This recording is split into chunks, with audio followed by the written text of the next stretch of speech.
Welcome to the SIWIKE podcast, the only podcast that shares the stuff you didn't know you needed to know about jobs, careers, and life. The SIWIKE podcast, the stuff I wish I knew earlier. Hi, everyone, and welcome to the SIWIKE Stuff I Wish I Knew Earlier podcast. We're here with one of our new guest hosts, Paulson Ong, and he comes to us with a background in engineering, but is now actually a financial advisor. So, Paulson, if you don't mind sharing a little bit about what you're doing right now, and then we'll get into your backstory and what you were like as a kid. So, what are you up to now? Yeah, sure. And first off, thank you, Luki, for having me as a guest on the show, and excited to be here and with the audience. And yeah, just very quickly, I am a financial advisor for a independent firm. It is a business and practice that I run myself, and I work with individuals, helping them map out what their life goals, visions, what their objectives are, and really helping them build a plan to actually achieve a lot of those goals. So it's been a very, I would say, a very rewarding career from being able to see people as they go through life and walking with them through it. And at the same time, really making sure that we're lining up money pieces as well, and that money is able to help people fulfill what they want to set themselves up to do. So cool. Yeah, that's what I do in a really quick nutshell. Sounds good. So why don't we go back in time and kind of ask, what was Paulson like as a kid? So were there any kind of fond memories growing up in terms of like interest or whatever? So what was Paulson like as a kid? Yeah. It's interesting because I think when I think about my life, there were a lot of different phases. So as a kid, I was in an arts program. I guess I'll start there. So I was really exposed to a lot of the arts. I went to a art school, and as such, I was one of those guys that was in tights, dancing, and did acting classes and visual arts, but especially I'd say music was really what was my passion. Right, okay. I played piano like a lot of Asians.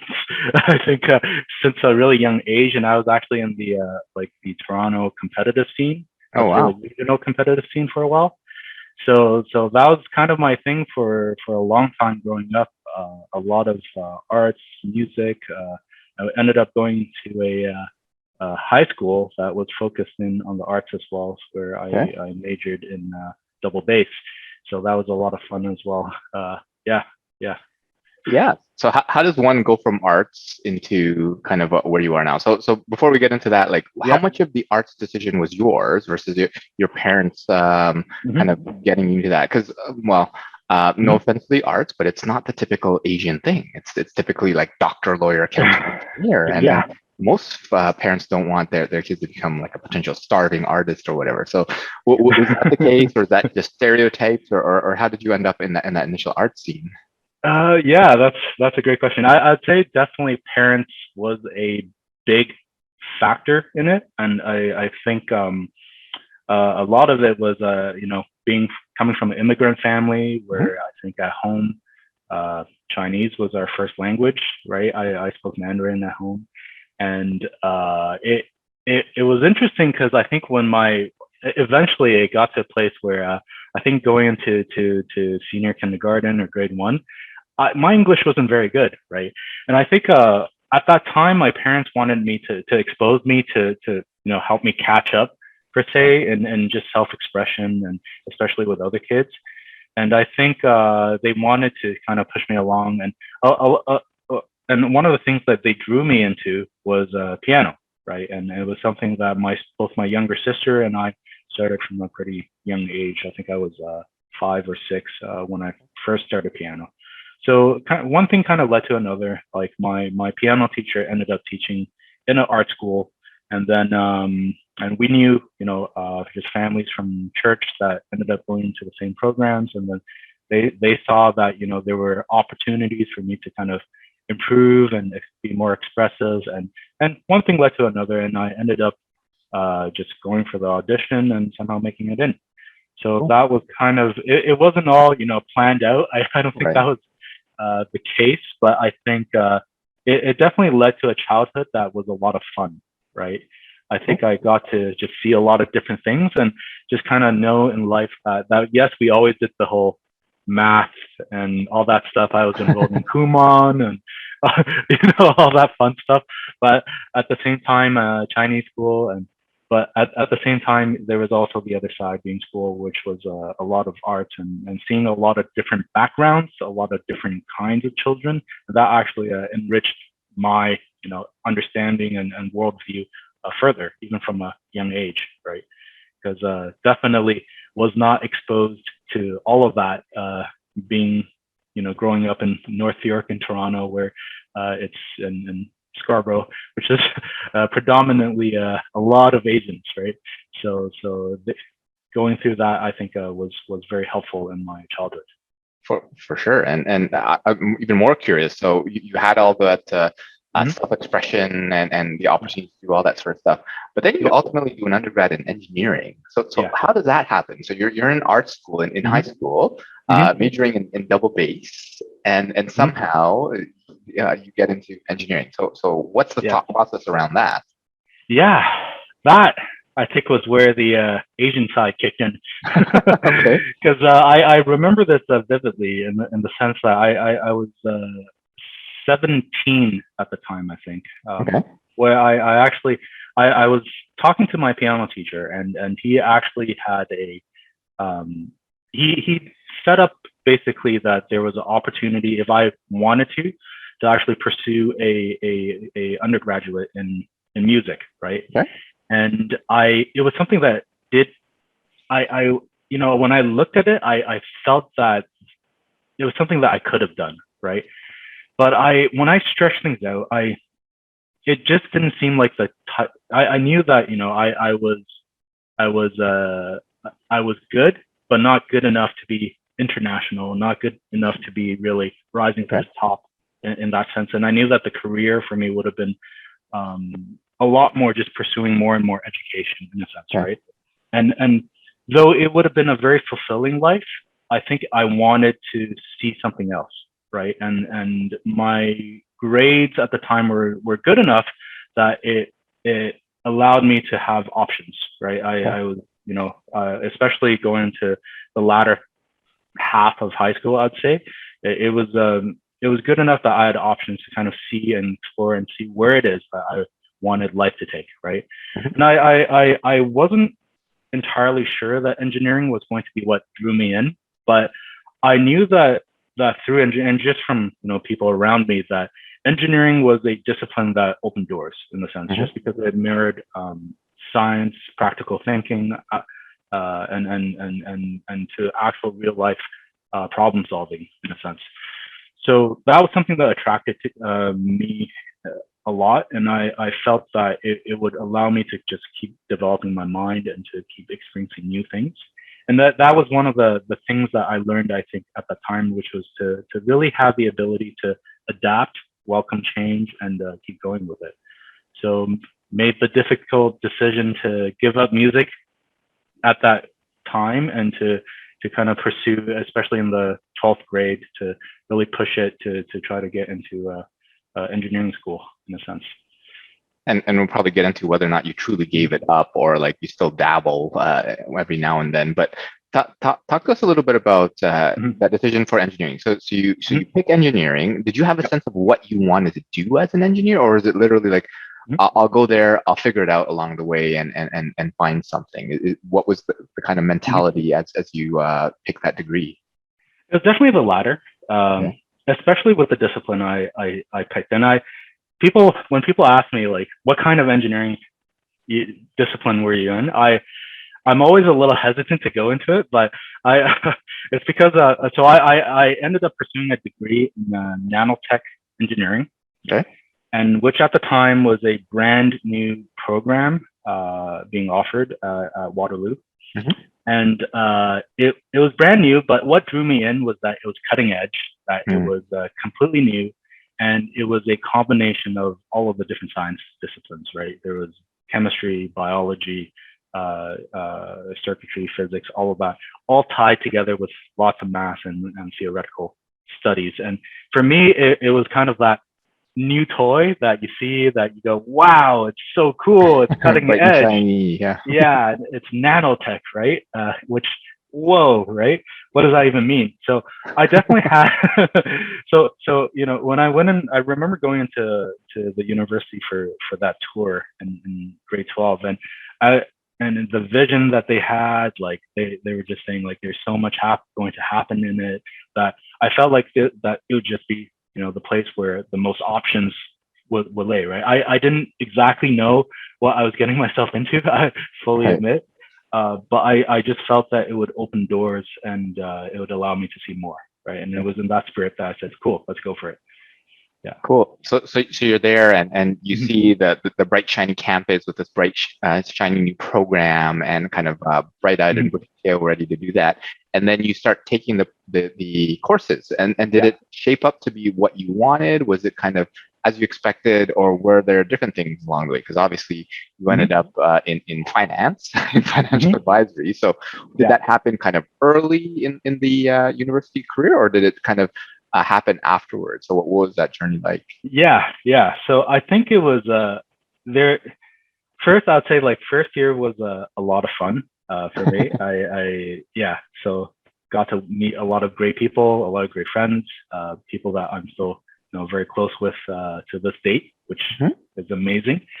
I think that reality definitely hit. I think second year on, and where things got harder, a lot harder. Okay. And on one hand, on the other, I'd say that there was also a something that set in, which was that this brand new, shiny, cutting edge program was equated to basically 7 hours in a lab every other week, right? Okay. Which for that, and if you were to pursue a career in that, and it basically equated to more research, more degrees, and a lot more lab work, right? Which is great, I think, in terms of pushing science. But for me, I felt like, oh man, there must be more to it than just labs, right? And nothing against labs, they're great, and I think I have lots of friends that kept going in it and have done very well, and I have a friend that's in the US working on drug delivery for like solving cancer or things like that, right? And Cool. they're great problems to tackle. I felt like it wasn't moving at the pace that I wanted to, and that's why I kind of said, cool, I started it, let's finish it, but let's take it for what it is, and then move on to a different chapter. So that for me was a very exciting time. I still look back on it fondly. Had a great time in school, but life kept going. Cool. So you decide to finish this program, just kind of like, okay, let's make sure that we get the most out of this experience. And then so you've now graduated. You probably have a couple of co-ops underneath your belt, so you have a bit of work experience. Did any of them kind of turn you on to kind of the next phase in life, or what was the journey to go from like nanotech, which is supposed to be like lab and research and stuff like that, into what you're doing now? Like how did that process come about? Yeah, it's another complete I'd say 180 in a sense, right? Sure.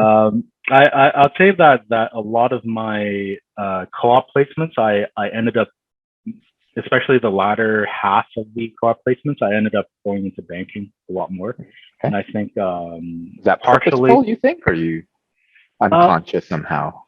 I think I was exploring, right? I think co-ops for me was a lot of exploration, and I saw that, and it was perfect in that sense, right? You got to try a lot of things very quickly and then say, cool, took it and went somewhere else, right?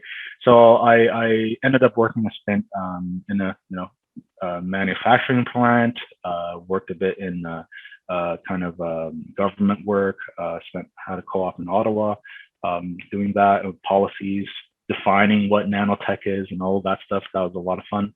And then towards the latter half, I started going more and more into banking and actual that element of the entire economy and system. And I think it it was what opened the door in a way to something a little bit different than what I was used to, especially growing up. My family was largely not involved in, I guess, professional work in Canada. So it kind of it allowed me to really peer into different workplaces and environments and see different things. At the same time, get closer towards working with numbers, working in teams, working with people, and whatnot. So that was, I think, one of the starting blocks. And I think the other part was that there was I always had an interest that kind of grew during co-op, which was to invest money on the side. And I would take, some, not all, some of the co-op earnings that I'd made and invest in the stock market and just learn and play and whatnot, like probably a lot of students, right?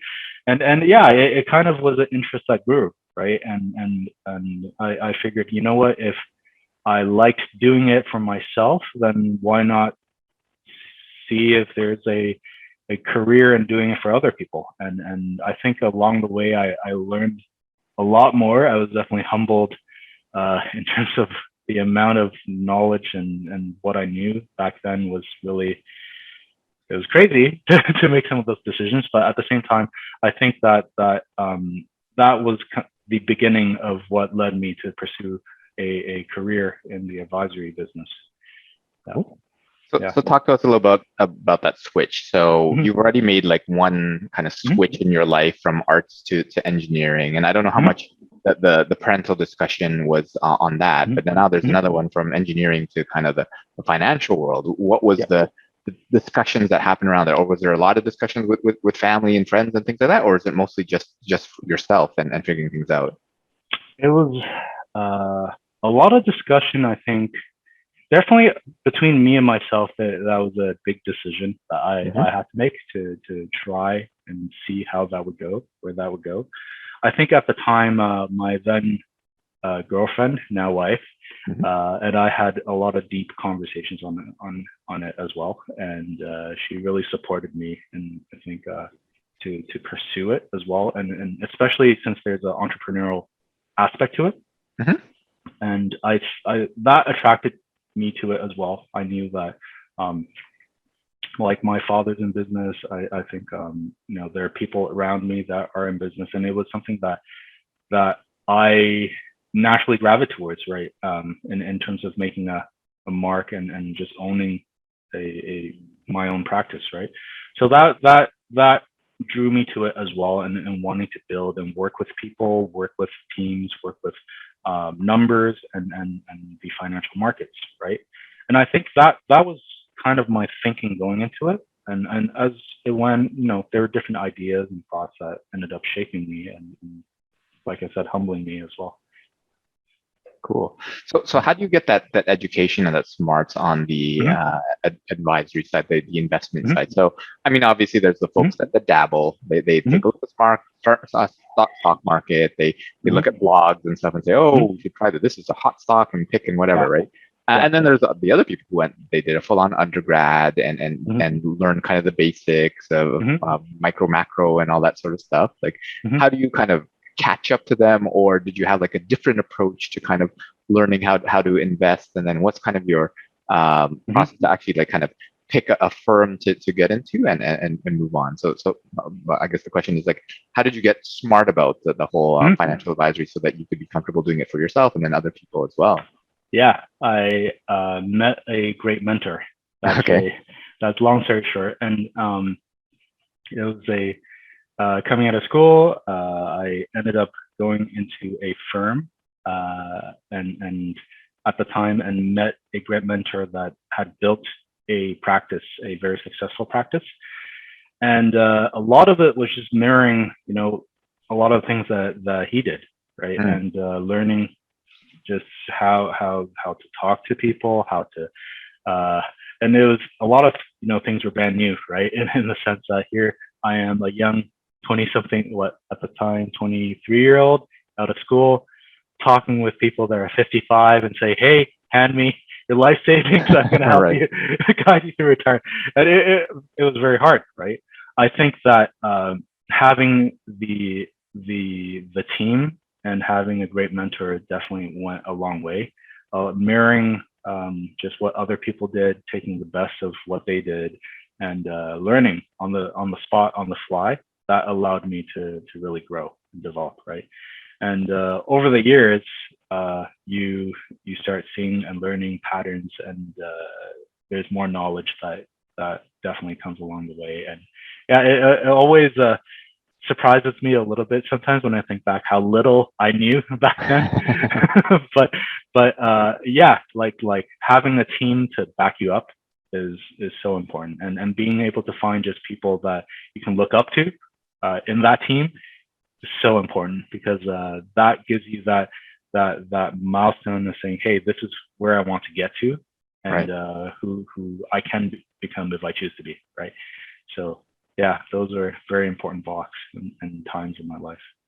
For sure. I'm a huge advocate of mentorship. So to be able to find people that you can kind of have as a role model, and then probably share and impart their wisdom and experience. And then that doesn't mean that you won't have a few mistakes along the way, or a lot of mistakes along the way, but at least there's someone to kind of ask for guidance and wisdom. So what would you say is some of the key, the SWIKE, the stuff I wish I knew earlier, that you could give to yourself? I don't know, maybe what was some of the earliest one, like in high school or earlier, would you have some? In university, would you have some? And then later on, or like as we kind of go through your life, what are some of the kind of key milestones that you'd want to give yourself some SWIKE to?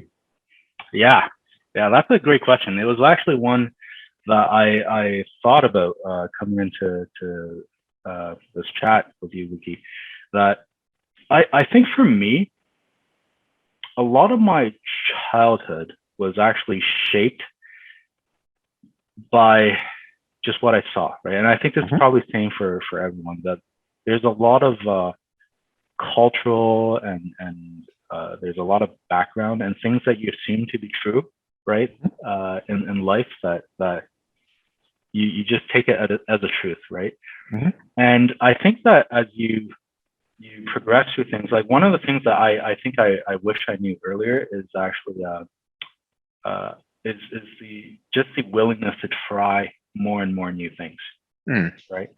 I think that yes, I did make a lot of changes in my life, and maybe more than some people, but I'd say that I wish that I actually tried more things, and I tried them faster, and I didn't have the fear of failing and the fear of being wrong, right? Because those are things that I think shackled me, right? And so that fear, and especially I think it's common, especially with people from the Asian background. I there's always that element of like, you work hard in life and you get what you reap your reward, right? But I think that working hard is great, that grinding, that all of that is great. But I think there's also that element, and this is something that I really resonated with your first book, is just that the willingness to try new things, right? And just keep going for it. And I think that in my career, eventually what I ended up doing, if you fast forward a couple of years from when I first entered the wealth industry, I actually got burnt out, right? And I, it just wasn't exciting for me anymore. I felt like meeting people.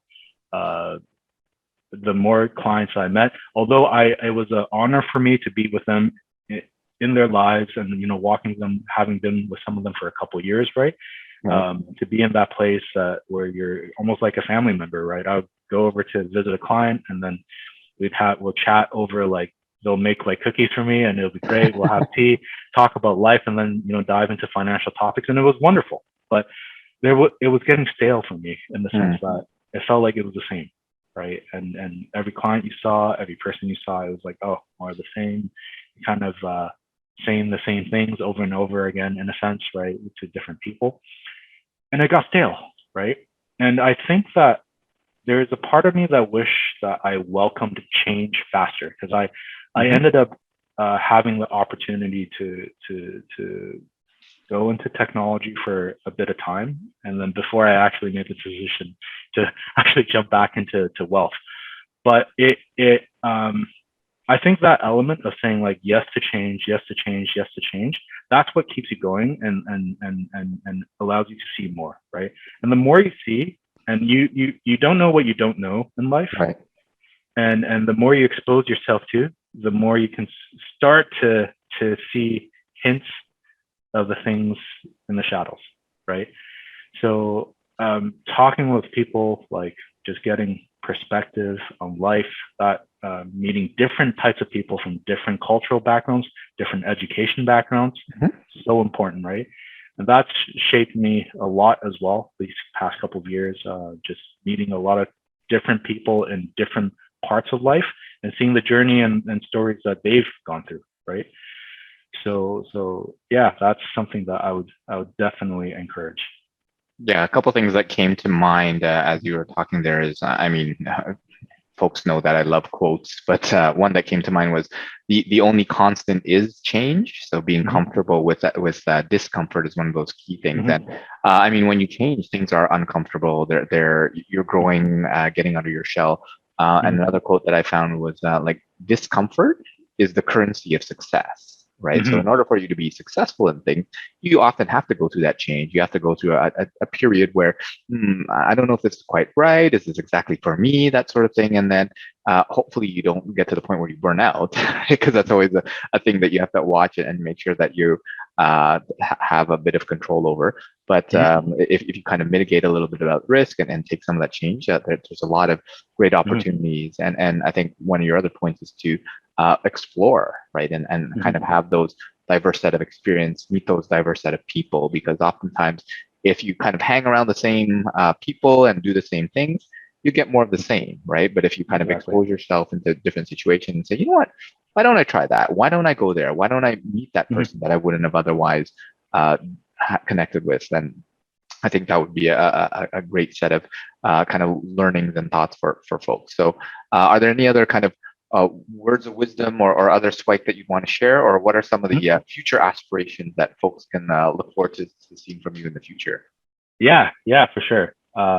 I'd say that other SIWIKEs, I'd say, include just be very willing to try different things, right? Some for me, like and my wife, I'd say, because she's really integral in a lot of the decisions that we end up making as a family. But just the willingness to try something completely different is sometimes the most enriching thing, right? We had the opportunity to, and we said yes to this, to actually do some volunteer work for about 4 months in Asia, and in a pretty remote part of Asia, I'd say. And that has been one of the most foundational parts in shaping just who we are today, right?